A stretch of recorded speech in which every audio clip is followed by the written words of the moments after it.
Lucky ने कब्रिस्तान में जाकर कब्र खुदवाने का काम शुरू कर दिया था, लेकिन उसमें एक अजीब सा मेंढक निकल कर आ गया। जिया का इलाज उस मेंढक की वजह से ही होने वाला था और इसलिए लकी उसे जिया के पास में ले आया था। इधर जब लकी उसे ठीक करके निकला ही था कि इतने में उसी अस्पताल से एक और लड़की की तबीयत खराब हो गई। उसके पिता उसे बचाने की पूरी कोशिश कर रहे थे, लेकिन सभी डॉक्टर्स ने हाथ खड़े कर दिए। ईशानी को बचाने के लिए सिर्फ ब्लैक ऑर्गेनाइजेशन ने यहाँ की है। उनके प्रेसिडेंट अवतार सिंह ने खुद कहा है कि वो उनके कुछ डॉक्टर्स को यहाँ ईशानी के इलाज के लिए भेजने वाले हैं। मुझे लगता है कि वो लोग जल्द से जल्द ही आने वाले होंगे। जहर को खत्म करने पर उन लोगों ने काम किया है। अब देखना होगा कि वो लोग ईशानी को ठीक कर भी देंगे। ब्लैक ऑर्गेनाइजेशन के प्रेसिडेंट अवतार सिंह ईशानी के लिए इतना कुछ इसलिए भी कर रहे थे क्योंकि वो तपेश जोग्याल की बेटी थी। तपेश जोग्याल एक बड़ा नाम था और उसकी बेटी का इस तरह से बीमार हो जाना अपने आप में एक बहुत बड़ी घटना थी। क्या बेकार व्यवस्था है तुम लोगों की। यहाँ हम हर साल इतना पैसा लगाते हैं और तुम लोगों की तुमसे एक पेशेंट ठीक नहीं हो रहा है। तुम ही कह रहे हो ना कि डॉक्टर आने वाला है। कहाँ है डॉक्टर, कब आएगा? ने कहा। अमृत तपेश का बेटा और ईशानी का भाई था। अरे मेरी बहन को तुम लोगों ने ठीक नहीं किया ना, तो मैं एक को भी जिंदा नहीं छोड़ूंगा। अमृत ने हॉस्पिटल के डायरेक्टर के ऊपर चिल्लाते हुए कहा। उसकी नजर में तो वो किसी कुत्ते से कम नहीं था। खुद डायरेक्टर भी उसके सामने कुछ कहने की हिम्मत नहीं कर रहा था। वो अमृत के सामने कर भी कुछ नहीं बोल सकता। वो बस मन ही मन प्रार्थना कर रहा था कि ईशानी किसी तरह से बच जाए, वरना ये आदमी उसे छोड़ने वाला नहीं था। कौन हो तुम? कौन हो? मत मारो मुझे, मत मारो। इतने में ईशानी ने अपनी जगह से खड़े होते हुए कहा। उसकी आवाज में उसका दर्द साफ नजर आ रहा था। नहीं ईशानी, सब ठीक है, सब ठीक है ईशानी। अमृत ने ईशानी का हाथ पकड़ते हुए कहा। इधर अमृत ने जैसे ही वहां खड़े डायरेक्टर को देखा तो उसका दिमाग खराब हो गया और उसने हॉस्पिटल के जितने भी डायरेक्टर और नर्स थे सब लोग अपनी अपनी तरह से उसे दवाई और इंजेक्शन देने की कोशिश कर रहे थे। लगभग 20 मिनट के बाद में वो थोड़ी सी शांत होने लगी और उसके शरीर में जो दर्द था वो भी गायब होने लगा। लेकिन ठीक इसी वक्त ईशानी ने एक और गहरी सांस ली और धीरे से कहा, लकी, लकी। ईशानी? कौन है ये लकी? मुझे बताओ ये कहाँ मिलेगा, मैं उसे जाकर लाऊंगा। इतने में अमृत ने कहा। उसे लगा कि उसकी बहन लकी से प्यार करती थी। शायद वो लकी से चुपके चुपके प्यार किया करती। लकी को ढूंढो, जहां भी उसे लेकर आओ, ईशानी ने फिर से बड़बड़ाते हुए कहा। लेकिन वो अपने भाई की बात का जवाब नहीं दे रही थी। अमृत को ऐसा लग रहा था जैसे वो लड़की लकी से प्यारी, ऐसे वो लकी को उठा लेना चाहता था। अगर लकी की वजह से उसकी जान बच सकती थी तो वो लकी को कहीं से भी उठाकर लाने को तैयार था। इधर जब अमित ये सब सोच ही रहा तभी वहां कुछ लोग अंदर आए। उन सब ने सूट पहने हुए थे और लेदर के जूते पहन रखे थे। तबे जी, मैं अवतार सिंह हूँ, ब्लैक ऑर्गेनाइजेशन का प्रेसिडेंट। मैं कुलदीप जी को आपके लिए लेकर आया हूँ। अभी आपकी बेटी का इलाज करेंगे, अवतार सिंह ने कहा। कुलदीप के चेहरे पर भारी दाढ़ी थी और साथ में चेचक के दाग भी। उसकी आंखें देखने में बहुत खतरनाक लग रही थी। कुलदीप जी हमारे बहुत ही खास साथी हैं और साथ में बहुत बड़े डॉक्टर भी हैं। इनसे इलाज सिर्फ वही लोग करवा पाते हैं जो करोड़पति हैं। इनका जन्म भी डॉक्टर्स के ही खानदान में हुआ था और पिछले 30 सालों से ना ये इसी काम में लगे हुए हैं। अब इन्हें पता चला है कि आपकी बेटी की तबीयत खराब है तो ये स्पेशल आपकी बेटी को देखने के लिए आए। हेलो तपेश जी, कुलदीप ने आगे आते हुए कहा। हेलो सर, प्लीज भी बहन को बचा लीजिए, कैसे भी करके प्लीज इसे बचा लीजिए।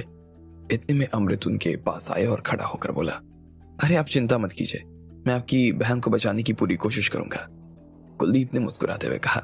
उसके बाद वो ईशानी को देखने लगा। उसने उसकी नब्ज चेक की और कहा, इसके शरीर में जो जहर मिला है वो बहुत ही खतरनाक है। मैंने कभी ऐसा जहर पहले नहीं देखा।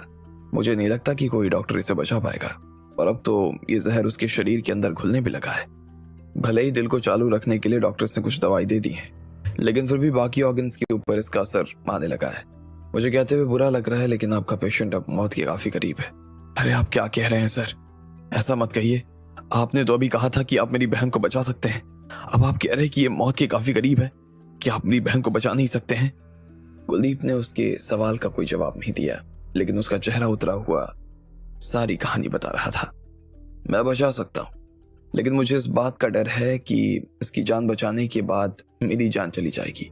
इतना कहते ही वो परेशान सा वार्ड में इधर उधर घूमने लगा। लेकिन इधर अमृत को ये सुनकर काफी खुशी हो रही थी।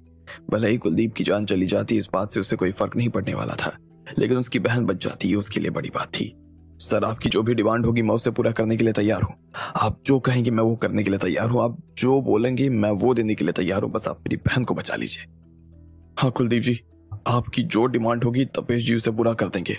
आप बस ईशानी का इलाज करना शुरू कर दो। अब कुलदीप अवतार की बात सुनकर सोच में पड़ गया। कुछ देर तक उसने विचार किया और अपनी जगह से खड़ा होकर बोला, ठीक है, मैं काम शुरू करता हूँ। कुलदीप ने कहा और अपनी जेब से एक ऐसी सुई निकाली जो किसी ने पहले देखी नहीं थी। वो सुई जैसी नहीं लग रही थी, वो काले रंग की थी और काफी मोटी सी थी। उसे देखकर ऐसा लग रहा था जैसे वो एल्युमिनियम की बनी थी। उसके बाद में कुलदीप ने अपनी जेब से एक बॉटल निकाली, उसमें कुछ लिक्विड भरा हुआ था।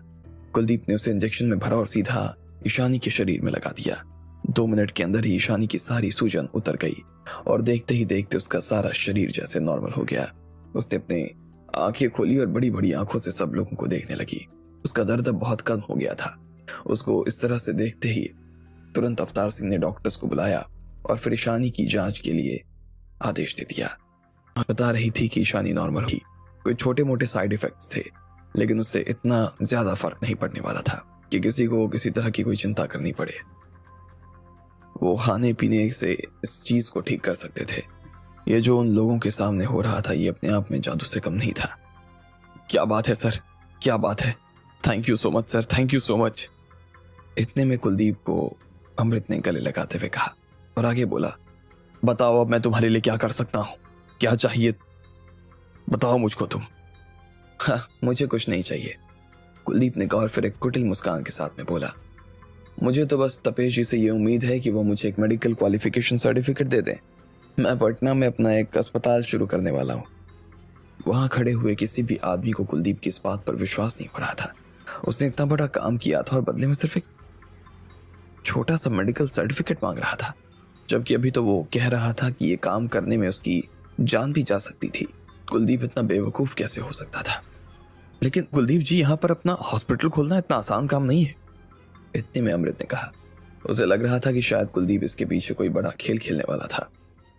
जी हाँ, जानता हूँ, इसलिए तो तपेश जी से मदद की उम्मीद कर रहा हूँ। और मैंने आपकी बहन की जो मदद की है, उसे जो दवा दिया है, उसमें बहुत सारी महंगी चीजें लगी हैं। इसके अलावा इसमें मेरा खुद का प्लाज्मा भी लगा हुआ है। ऐसे में मुझे अगर फिर से अपना प्लाज्मा निकालना पड़ा तो मेरी जान के लिए बहुत खतरनाक हो जाएगा। इसलिए मैंने आपसे कहा कि आपकी बहन को बचाने में मेरी जान भी जा सकती थी। इस दवाई की कीमत 10 करोड़ रुपए है, कुलदीप ने कहा।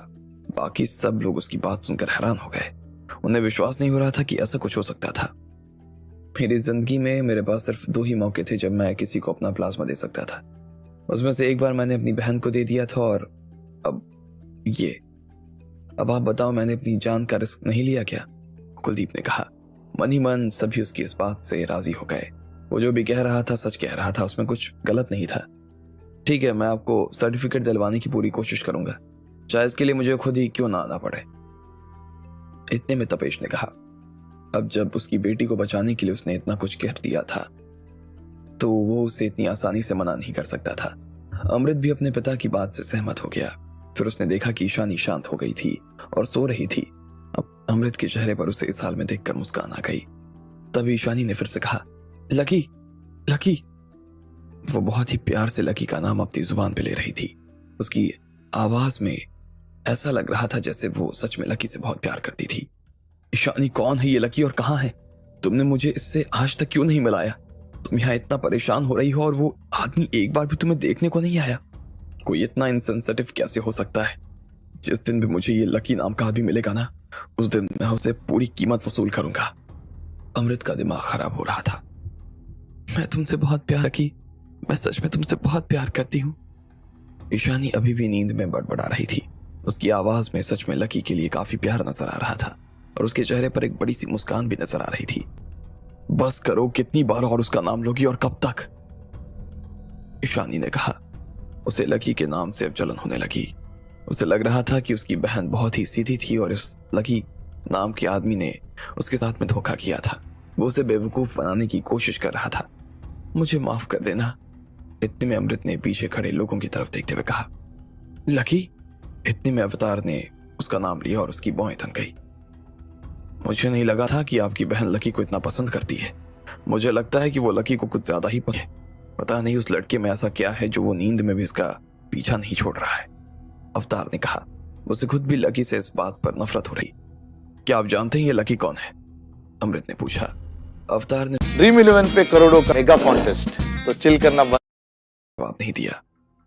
चाहे जो कोई भी हो, चाहे उसके पास में कितने भी पावर क्यों ना हो, लेकिन इस लकी नाम के आदमी को अपनी बहन को धोखा नहीं देने दूंगा। अवतार जी, आप मुझे लकी के बारे में सारी जानकारी दो। मैं इस लकी का भूत अपनी बहन के सिर से उतार कर रहूंगा। अमृत को बहुत गुस्सा आ रहा था। वो खुद भी जानता था कि लकी उसकी बहन से प्यार नहीं करता था। अगर ऐसा होता तो वो अभी यहाँ उसकी बहन के पास में खड़ा होता, लेकिन वो